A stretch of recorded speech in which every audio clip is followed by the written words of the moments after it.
विधु रावल, आम आदमी पार्टी को कितना बड़ा चैलेंज आप मानते हैं? क्योंकि बार बार जब वो आते हैं तो वो पंजाब और दिल्ली का मॉडल हरियाणा के लोगों को दिखाते हैं, और अब तो उन्होंने आत्मीय रिश्ता भी जोड़ लिया है कि भाई मैं बेटा हूं। जीवन निरस हो जाता है बिना हंसी और विनोद के।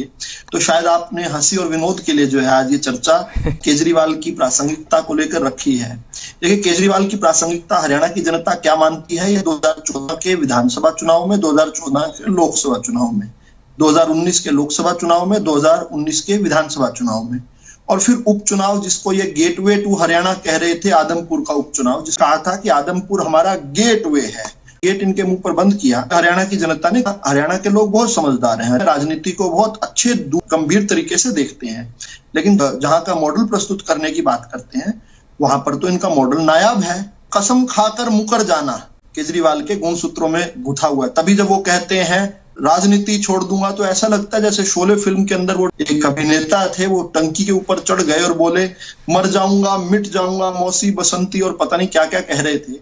काफी कुछ ऐसा मुझे तो पीछे पीछे थीम साउंड आ रही थी। अगर पूरे हिंदुस्तान में घूम घूम कर उसी कांग्रेस के साथ अलायंस बनाया जिसके विरुद्ध इन्होंने कहा था, बीवी और बच्चों की कसम खाकर कहता हूं कांग्रेस के साथ कभी गठबंधन नहीं करूंगा। 13-14 लोगों की लिस्ट बनाकर पूरे हिंदुस्तान में दिखाई थी और कहा था देखिए ये सभी लोग जो है भ्रष्ट हैं, तो सबको जेल के अंदर होना चाहिए।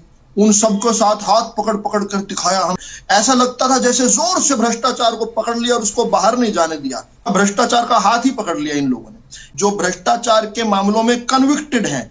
मसलन लालू जी, उनके साथ ये जाकर पटना में घूम कर आए थे। पटना में जब इनकी थोड़े दिन के लिए सरकार बनी थी, जनता को बिल्कुल टॉस पर ले लेना, ये सोचना कि जनता को कुछ भी याद नहीं रहेगा, आपकी नोटंकी चलेगी, आज कुछ बोलेंगे, कल कुछ और बोल देंगे, परसों कुछ और बोल देंगे। और झूठ इतना बड़ा, हरियाणा के अंदर आकर कहते हैं हमारा शिक्षा और स्वास्थ्य का मॉडल है। दिल्ली के जो शिक्षा मंत्री हैं वो भी जेल के अंदर हैं, जिनको कट्टर ईमानदार कहते थे, भारत रत्न का अवार्ड देने का जिनके लिए सिफारिश करते थे, वो कट्टर बेईमानी के जुर्म के अंदर बंद है और 1 साल से उनकी लगातार जमानत याचिकाएं बंद हो रही हैं। फिर उन्होंने थोड़े दिनों प्रोपेगेंडा चलाया कि भाई इस प्रकार का कोई कानून बना दिया जो मनी लॉन्ड्रिंग एक्ट के तहत, लेकिन फिर बार बार जमानतें लगा भी रहे हैं। अभी मुझे पता चला आज भी एक जमानत याचिका लगा दी। कुल मिलाकर सबसे ज्यादा कोई झूठ बोलने की अगर प्रकाष्ठा पार कर सकता है तो केजरीवाल है। केजरीवाल वो हैं जो राजनीति में कांग्रेस को एक बीमारी बताया करते थे, लेकिन आज देश की जनता जानती है कि ये नकली डॉक्टर हैं। राजनीति के अंदर दुर्गंध फैलाना, केजरीवाल ने सोचा कि घर के कमोड का उपयोग क्यों किया जाए, जब राजनीति में वही दुर्गंध, वही हवाबाजी, वही विष्ठा फैलाकर अगर किया जा सकता है तो घर के कमोड का क्यों उपयोग करें। राजनीति के अंदर विष्ठा फैलाने का जो उपकरण है वो केजरीवाल है।